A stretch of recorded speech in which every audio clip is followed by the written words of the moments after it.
The story of the Tudor dynasty is one of ambition, survival, and transformation. It is a tale of a family that rose from relative obscurity to dominate one of Europe's most powerful kingdoms. Unlike the sprawling fortunes of the Vanderbilts, whose story we just explored, the Tudors' ascent was marked not by commerce, but by political acumen, martial skill, and sheer survival in the treacherous courts of late medieval England. Yet, like the Vanderbilts, their legacy extended far beyond the individual monarchs, shaping a nation culturally, religiously, and politically for centuries to come. The Tudors traced their roots to Wales, a region on the western edge of the British Isles that had historically been politically fragmented. The family's fortunes were tied to the figure of Owen Tudor, a Welsh courtier who, by extraordinary chance, entered the English royal court at the beginning of the 15th century. Owen's marriage to Catherine of Valois, the widow of King Henry V of England, was initially secret and politically fraught. Their union produced a son, Henry Tudor, who would ultimately become the cornerstone of the dynasty. But in the meantime, the family's prospects were precarious.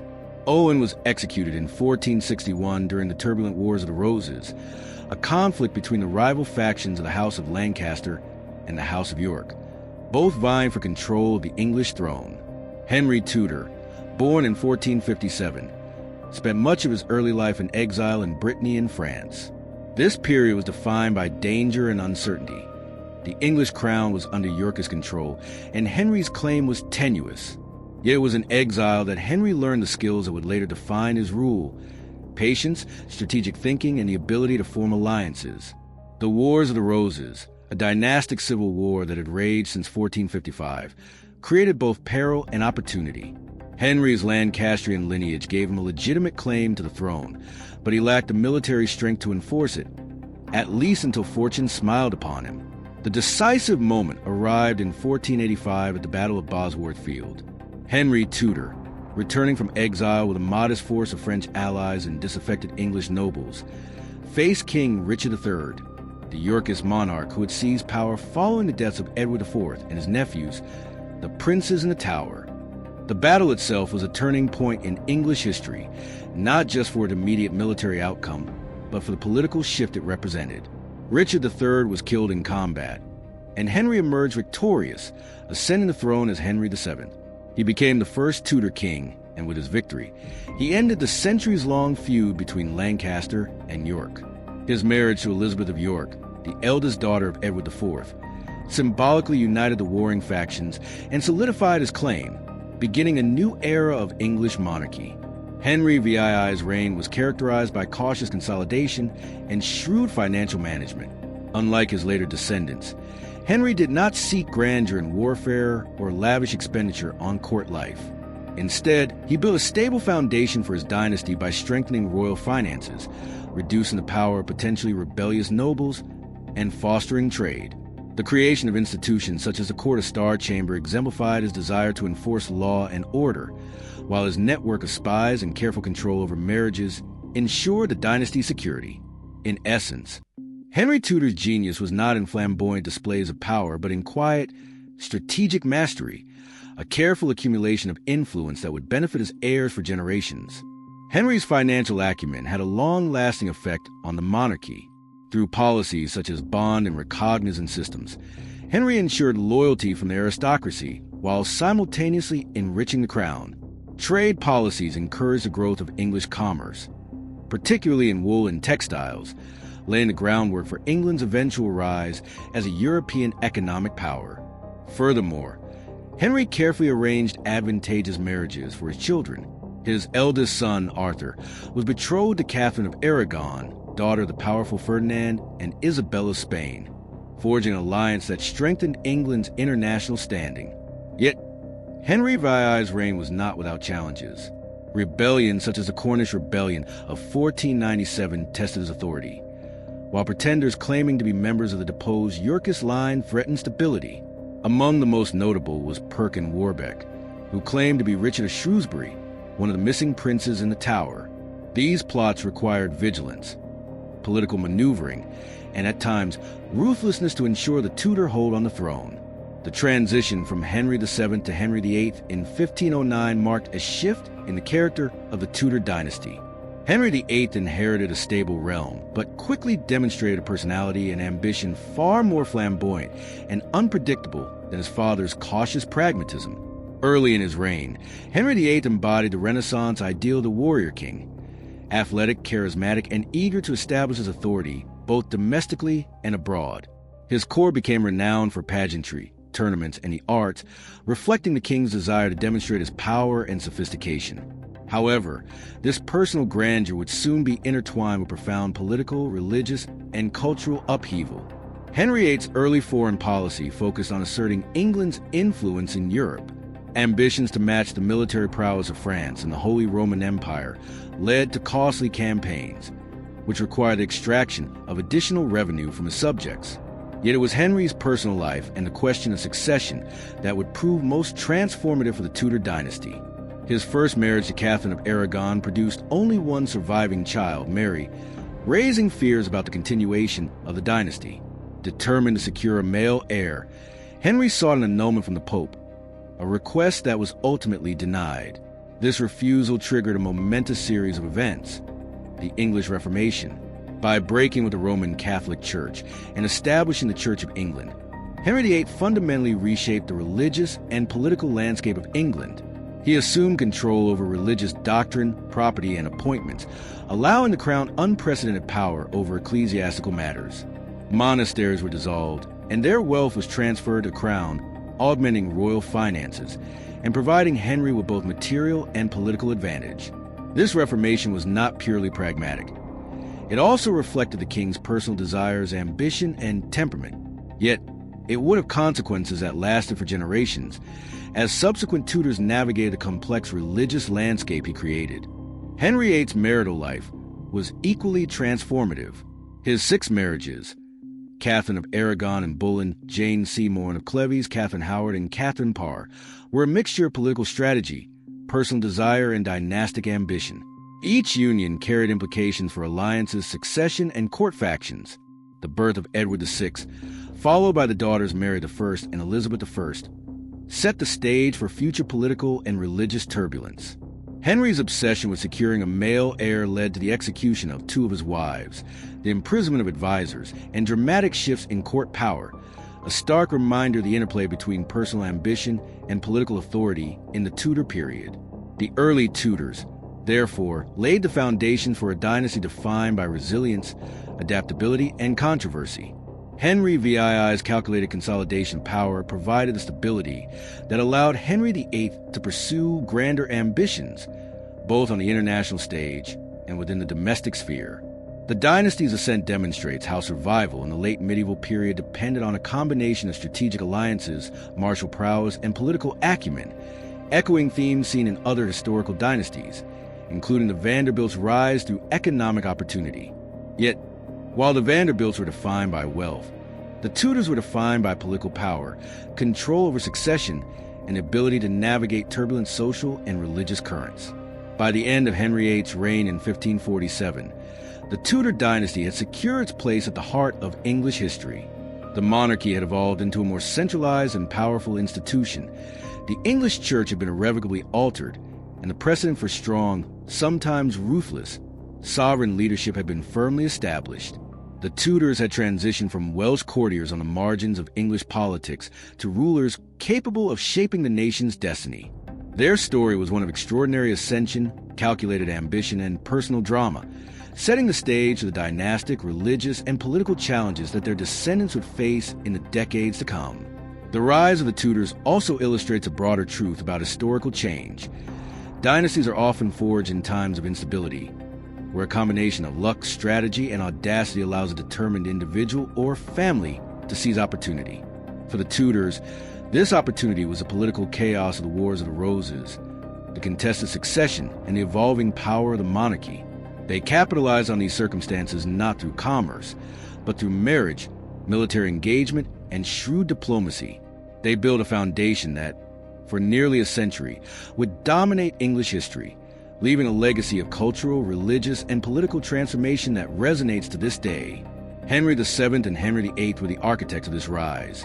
One cautious, calculating, and patient, the other bold, flamboyant, and transformative. Together, They exemplify the duality at the heart of the Tudor story: pragmatism and ambition, consolidation and expansion, survival and dominance.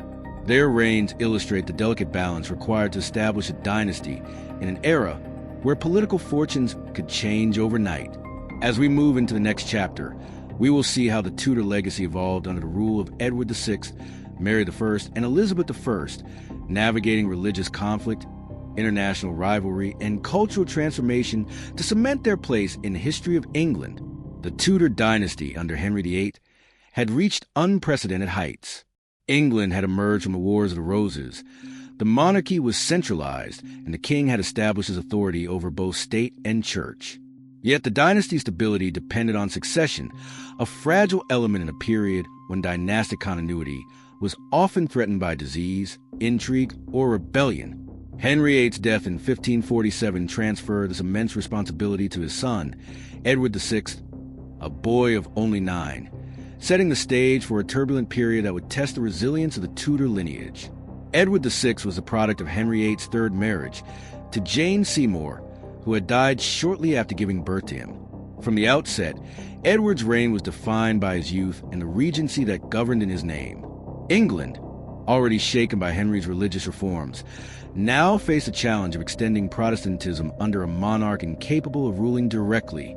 The Regency Council, led first by Edward Seymour, Duke of Somerset, and later by John Dudley, Duke of Northumberland, attempted to steer the country toward the king's vision, a more thorough Protestant settlement that would establish England firmly in the Reformed camp. The English Reformation, initiated by Henry VIII, now intensified under Edward VI. The Church of England became more overtly Protestant, with the introduction of the Book of Common Prayer and reforms in doctrine and worship. Iconography was removed from churches, Latin was replaced by English in liturgy, and clergy were encouraged to marry. These changes were not merely spiritual. They carried profound social and political implications.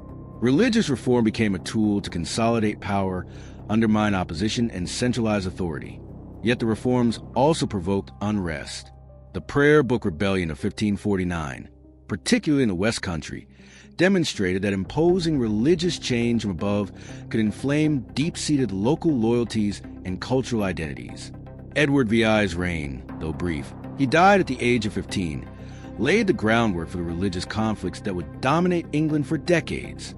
His premature death in 1553 created a succession crisis that revealed both the vulnerability and resilience of the Tudor dynasty.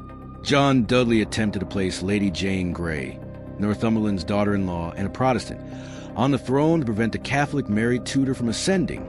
Jane's reign lasted a mere 9 days, an extraordinary episode that highlights the intersection of ambition, religion, and dynastic insecurity. Mary I, daughter of Catherine of Aragon, ultimately claimed her rightful place as queen, emphasizing continuing tension between legitimacy and political maneuvering. Mary I's reign, 1553 to 1558, was defined by her fervent attempt to restore Catholicism in England. As the first queen regnant to rule England in her own right, Mary faced the dual challenges of securing the throne and enforcing her religious vision. She married Philip II of Spain, a politically calculated move aimed at strengthening England's international position and aligning it with Catholic Europe. However, this marriage proved deeply unpopular at home, exacerbating tensions between England and Spain and stirring domestic unrest.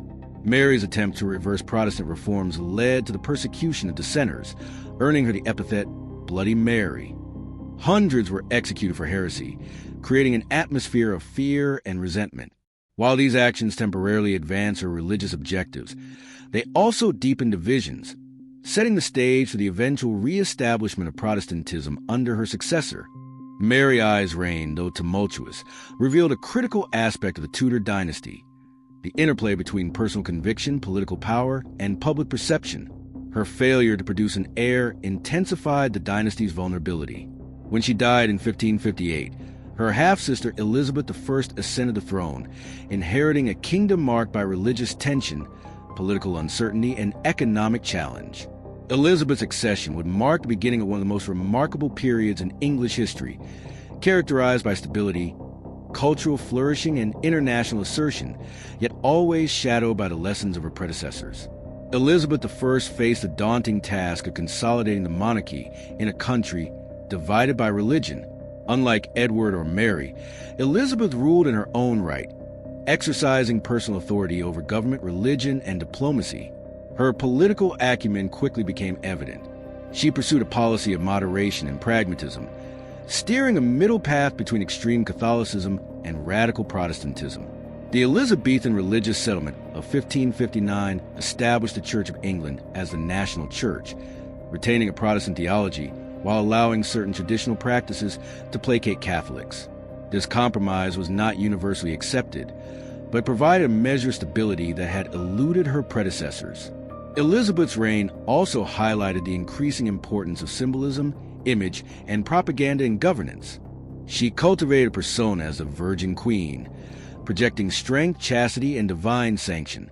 Portraits, speeches, and public appearances were carefully managed to reinforce her authority, inspiring loyalty among her subjects. The monarchy became not just an institution of power, but a center of culture and national identity. Elizabeth's court attracted writers, artists, and thinkers, fostering the cultural renaissance that would define the era.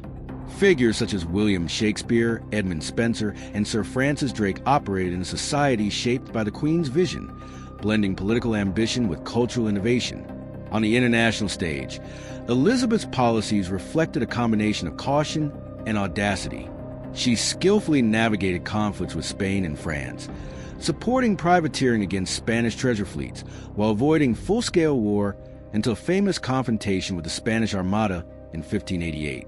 Elizabeth's use of diplomacy, espionage, and strategic alliances underscored her understanding of power in a Europe dominated by religious and dynastic rivalries.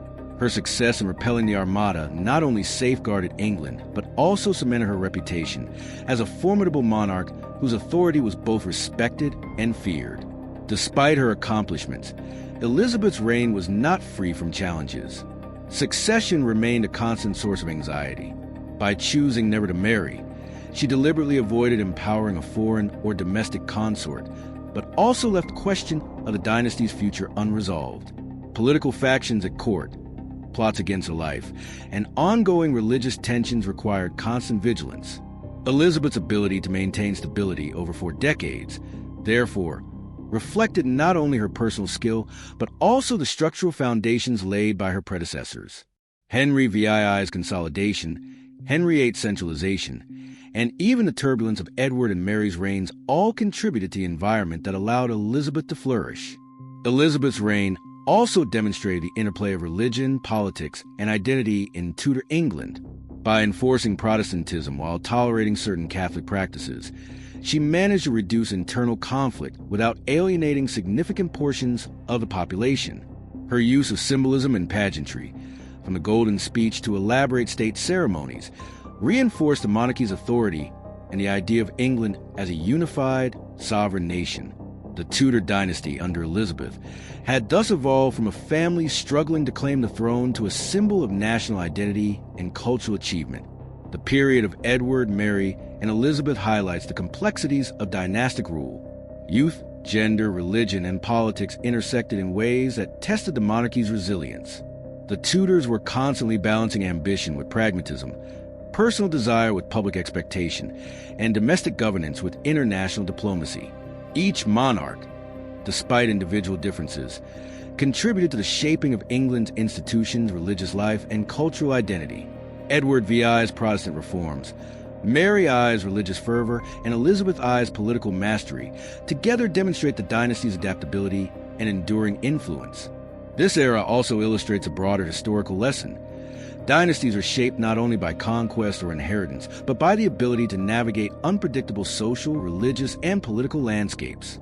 The Tudors survived where many other families might have perished, in large part because they could adapt, consolidate power, and maintain legitimacy. Their story during the mid-Tudor period is a testament to resilience, innovation, and the strategic use of both force and persuasion. The Tudors were not just rulers. They were architects of a nation, defining England's religious orientation, political institutions, and cultural identity for generations. By the end of Elizabeth I's reign in 1603, the Tudor dynasty had transformed England in profound ways. Religion, politics, and culture had been fundamentally reshaped, England emerged as a more centralized, culturally confident, and internationally significant power. Yet the dynasty's end also underscored fragility of hereditary rule. With no direct heir, the crown passed to the Stuart line, bringing both continuity and a new set of challenges. The Tudors, however, had left a legacy that would endure, illustrating the ways in which vision, strategy, and adaptability can shape the course of history. In examining the turbulent middle period of the Tudor dynasty, we see a pattern emerge. Each monarch, whether child or adult, male or female, faced profound challenges that required not only political skill, but also the capacity to manage social, religious, and cultural change. The successes and failures of Edward VI, Mary I, and Elizabeth I highlight the delicate balance required to maintain dynastic stability and national unity. Their reigns demonstrate the Tudors' capacity for resilience, adaptability, and transformation, qualities that will define their enduring impact on England and the wider world. The Tudor dynasty, which began with Henry VII's careful consolidation of power and concluded with Elizabeth I's long and remarkable reign, left a legacy that extended far beyond mere succession or political maneuvering. The Tudors reshaped England in every dimension, politically, religiously, culturally, and internationally. By examining their impact, one can appreciate how a single dynasty, spanning just over a century, managed to define the trajectory of a nation and establish patterns of governance, identity, and cultural flourishing that would resonate for centuries. The political transformations initiated by the Tudors were among their most enduring contributions. Henry VII's careful centralization of power set the foundation for a strong monarchy, curtailing the influence of feudal nobility while consolidating authority in the crown. He relied on tools such as justices of the peace, royal courts, and financial oversight to create a sense of order and control, ensuring that the monarchy would no longer be at the mercy of powerful, semi-independent barons. Henry VIII expanded on this foundation, transforming the monarchy into an institution capable of managing profound religious upheaval while asserting the king's supremacy over both church and state. His break with Rome not only redefined England's religious landscape, but also strengthened royal authority in ways that would outlast his reign. The Tudor period also demonstrated the centrality of succession and legitimacy in shaping political stability. The reigns of Edward VI and Mary I, despite their brevity and turbulence, highlighted how the dynasty navigated questions of religious loyalty, gender, and dynastic rights. Elizabeth I, by contrast, epitomized political mastery. She maintained control over a divided kingdom, projected a carefully managed royal image, and exercised power with both pragmatism and flair. In doing so, she elevated the monarchy from a system of inherited authority to a symbol of national identity, demonstrating that governance in the Tudor era required not just legal or military might, but skillful negotiation of public perception and political culture. Religion, undoubtedly, was the axis upon which much of Tudor history turned. Henry VIII's initial break with Rome established the Church of England, but it was Edward VI's Protestant reforms, Mary I's Catholic restoration, and Elizabeth I's compromise settlement that truly shaped the religious landscape of England. The Tudor approach to faith illustrates a remarkable combination of strategic calculation and personal conviction. Edward VI's reforms sought doctrinal purity, Mary's fervor attempted to restore tradition, and Elizabeth's pragmatism balanced competing factions. The resulting Elizabethan religious settlement laid the groundwork for England's future as a Protestant nation, while simultaneously demonstrating the monarchy's capacity to mediate conflict. Religious policy became inseparable from political legitimacy, highlighting the Tudors' awareness that belief and governance were intertwined in the shaping of a cohesive nation. Culturally, the Tudors fostered an era of unprecedented achievement. Elizabeth I's court became a center of literary, artistic, and intellectual activity, supporting figures such as William Shakespeare, Christopher Marlowe, Edmund Spenser, and Sir Walter Raleigh. These writers and thinkers not only reflected contemporary political and social themes, but also helped craft the very image of Tudor England as a dynamic, confident, and distinctive nation. The fusion of politics and culture is especially evident in Elizabethan propaganda, state pageantry, and portraiture, which conveyed both personal authority and national identity. Portraits of Elizabeth, adorned with symbols of virginity, power, and divine favor, reinforced the perception of a sovereign uniquely suited to her age, an image carefully curated to inspire loyalty and awe. The Tudors also influenced international politics in ways that secured England's place on the European stage. Henry VIII's alliances and marriages reflected a strategic balancing of continental powers. Edward VI's Regency Council maintained ties with Protestant Europe. Mary I sought alignment with Spain, and Elizabeth I demonstrated extraordinary diplomatic skill in navigating relations with both Catholic and Protestant nations. Elizabeth's support for privateers and her confrontation with the Spanish Armada in 1588 symbolized England's emergence as a naval power and foreshadowed its future imperial ambitions. The Tudors, therefore, were not only national rulers, they were actors in a broader European theater, negotiating religious and political conflicts whose repercussions would last well beyond their own lifetimes. Economically, the Tudors presided over significant change. Henry VIII's dissolution of the monasteries redistributed wealth and property, creating a new class of landed gentry and altering patterns of land ownership. The period saw growth in trade, urbanization, and the beginnings of England's overseas exploration.